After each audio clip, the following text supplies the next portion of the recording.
আসসালামু আলাইকুম। অবিরাম বাংলা সংবাদে সবাইকে স্বাগত জানাচ্ছি। তানিয়া ইসলাম। রাত্রি শুরুতেই বিআরবি কেবলস সংবাদ শিরোনাম।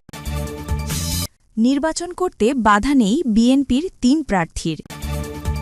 নির্বাচনের পর ঢাকায় আসছেন মার্কিন গুরুত্বপূর্ণ কর্মকর্তা। ঢাকা ৮ আসনকে মদিনার মতো গড়ে তোলার প্রতিশ্রুতি নাসির উদ্দিন পাটোয়ারির। ভোট চুরি করতে এলে ঠিকানা হবে হাসপাতাল, শারজিস আলম। দর্শক, এতক্ষণ শুনছিলেন নির্বাচনীয় সংবাদের শিরোনাম। এখন শুনবেন বিস্তারিত। বিস্তারিত জানার আগে আপনি যদি আমাদের চ্যানেলে নতুন এসে থাকেন তাহলে সাবস্ক্রাইব করুন। আর আপনি দেশের কোন জেলা থেকে দেখছেন এবং শুনছেন তা কমেন্ট করুন। এবার আপনি হ্যাঁ ভোট দিলে লাইক করে জানিয়ে দিন। এখন বিস্তারিত। নির্বাচন করতে বাধা নেই বিএনপির ৩ প্রার্থীর। ত্রয়োদশ জাতীয় নির্বাচনের আগে ঋণখেলাপি ও দ্বৈত নাগরিকত্বের অভিযোগে ঢাকা ১১, কুমিল্লা ৩ ও বগুড়া ১ আসনে বিএনপির ৩ প্রার্থীর প্রার্থিতা নিয়ে করা লিভ টু আপিলের শুনানি শেষ হয়েছে। এবার ৩ প্রার্থীর নির্বাচন করতে আর কোনো বাধা থাকল না। মঙ্গলবার ১০ ফেব্রুয়ারি প্রধান বিচারপতির নেতৃত্বাধীন আপিল বিভাগের বেঞ্চে এই সংক্রান্ত বিষয়ে শুনানি হয়। সোমবার ৯ ফেব্রুয়ারি আপিল বিভাগের চেম্বার জজ আদালত শুনানির জন্য এই দিন ঠিক করেন। ঢাকা ১১ আসনের বিএনপির প্রার্থী এম এ কাইয়ুমের দ্বৈত নাগরিকত্বের তথ্য গোপনের অভিযোগে প্রার্থিতা স্থগিত চেয়ে গত ২ ফেব্রুয়ারি রিট করেছিলেন এনসিপির প্রার্থী নাহিদ ইসলাম। তবে শুনানি শেষে গত ৩ ফেব্রুয়ারি রিট সরাসরি খারিজ করে দেন হাইকোর্ট। পরে এই আদেশের বিরুদ্ধে আপিল বিভাগের সংশ্লিষ্ট শাখায় ৫ ফেব্রুয়ারি লিভ টু আপিল করেন নাহিদ। আবেদনে বলা হয়, কাইয়ুম ভানুয়াতো নামের একটি দেশের নাগরিক। সেই আপিলের শুনানির তারিখ পিছিয়েছে, সেটি হবে নির্বাচনের পর। কুমিল্লা ৩ আসনে বিএনপির প্রার্থী কাজী শাহ মুফাজ্জল হোসেন কায়কোবাদের প্রার্থিতা রিটার্নিং কর্মকর্তা বাছাইয়ে বৈধ ঘোষণা করেছিলেন। তবে দ্বৈত নাগরিকত্বের অভিযোগে তার মনোনয়নপত্র বাতিল চেয়ে ইসিতে আপিল করেছিলেন জামায়াতে ইসলামের প্রার্থী ইউসুফ সোহেল। নির্বাচন কমিশন ওই আবেদন খারিজ করে দিলে হাইকোর্টে রিট করেন তিনি। হাইকোর্ট রিট খারিজ করে দিলে লিভ টু আপিল করেন ইউসুফ সোহেল। আজ সেটিও খারিজ করে দিয়েছেন আদালত। বগুড়া ১ আসনে বিএনপির প্রার্থী কাজী রফিকুল ইসলামের মনোনয়নপত্র বৈধ ঘোষণা করেছিল রিটার্নিং কর্মকর্তা।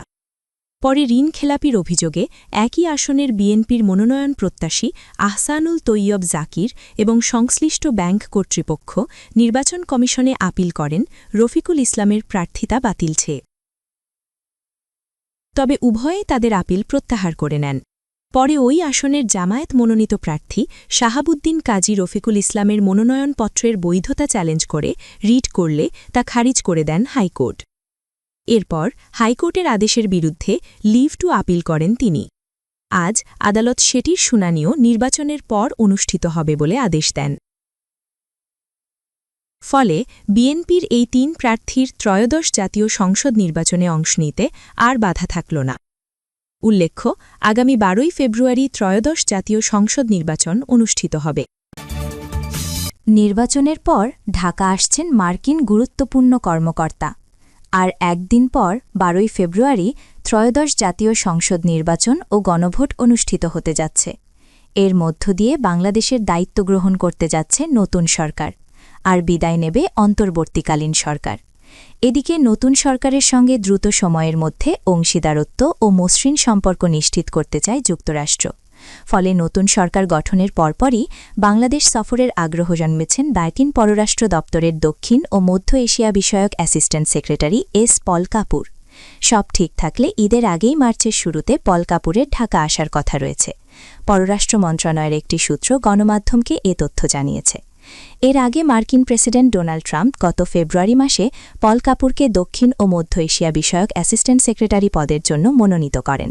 পরে তা মার্কিন সিনেটের পররাষ্ট্র সম্পর্ক বিষয়ক কমিটি অনুমোদন পায়। গত অক্টোবরে পল কাপুরের নিয়োগ চূড়ান্ত হয়। সূত্র আরও জানায়, আগামী ৬ থেকে ৯ মার্চ ঢাকা আসার আগ্রহ ব্যক্ত করেছেন পল কাপুর। নতুন সরকার গঠনের পরপরই যুক্তরাষ্ট্র সম্পর্ক গাঢ় করার সংকল্প নিয়েছে।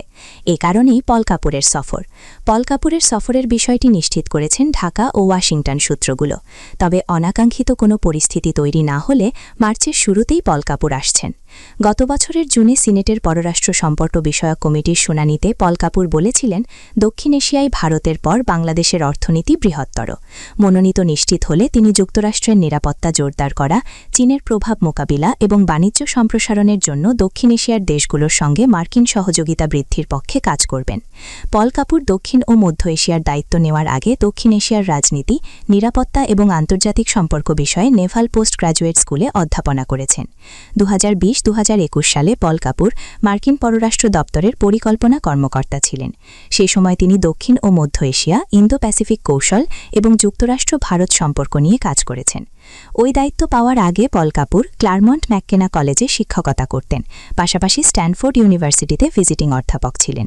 তিনি আমহার্স্ট কলেজ থেকে স্নাতক এবং ইউনিভার্সিটি অফ শিকাগো থেকে পিএইচডি শেষ করেছেন। ঢাকা ৮ আসনকে মদিনার মতো গড়ে তোলার প্রতিশ্রুতি নাসিরুদ্দিন পাটোয়ারির।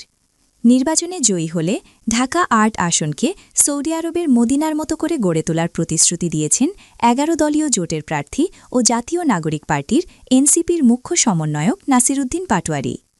মঙ্গলবার ১০ ফেব্রুয়ারি ভোরে ঢাকা বিশ্ববিদ্যালয় এলাকায় নির্বাচনী গণসংযোগের শেষে এই অঙ্গীকার ব্যক্ত করেন তিনি। গণসংযোগের শুরুতে শহীদ শরীফ ওসমান হাদির কবর জিয়ারত করেন পাটোয়ারি। সেখানে তিনি বলেন, ওসমান হাদি বাংলাদেশকে নিয়ে যে স্বপ্ন দেখেছিলেন সেই স্বপ্ন বাস্তবায়নে কাজ করতে হবে।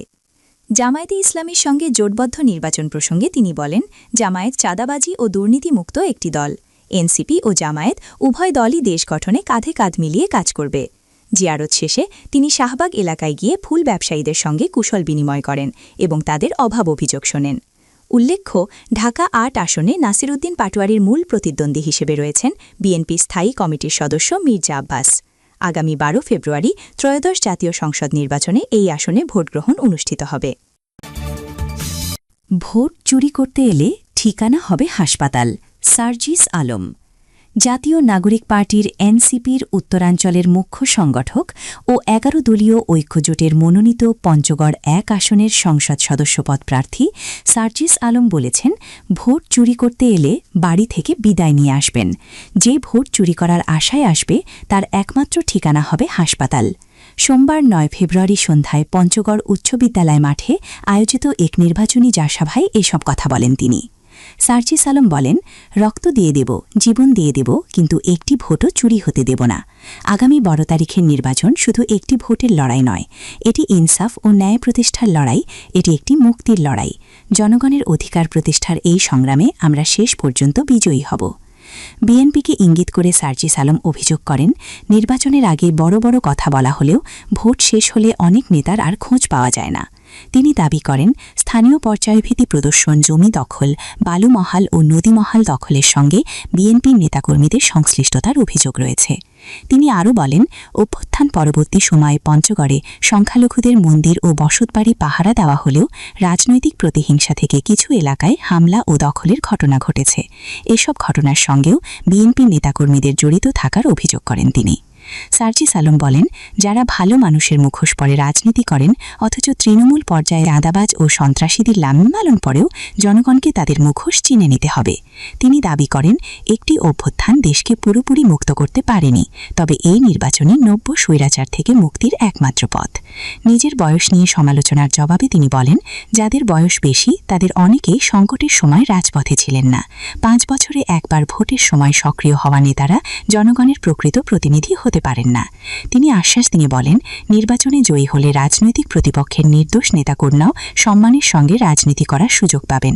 পঞ্চগড়কে রক্ষা করতে প্রয়োজনে সর্বোচ্চ ত্যাগ স্বীকারের প্রস্তুতির কথাও জানান তিনি। দর্শক, আজকের সংবাদ ছিল এ পর্যন্ত।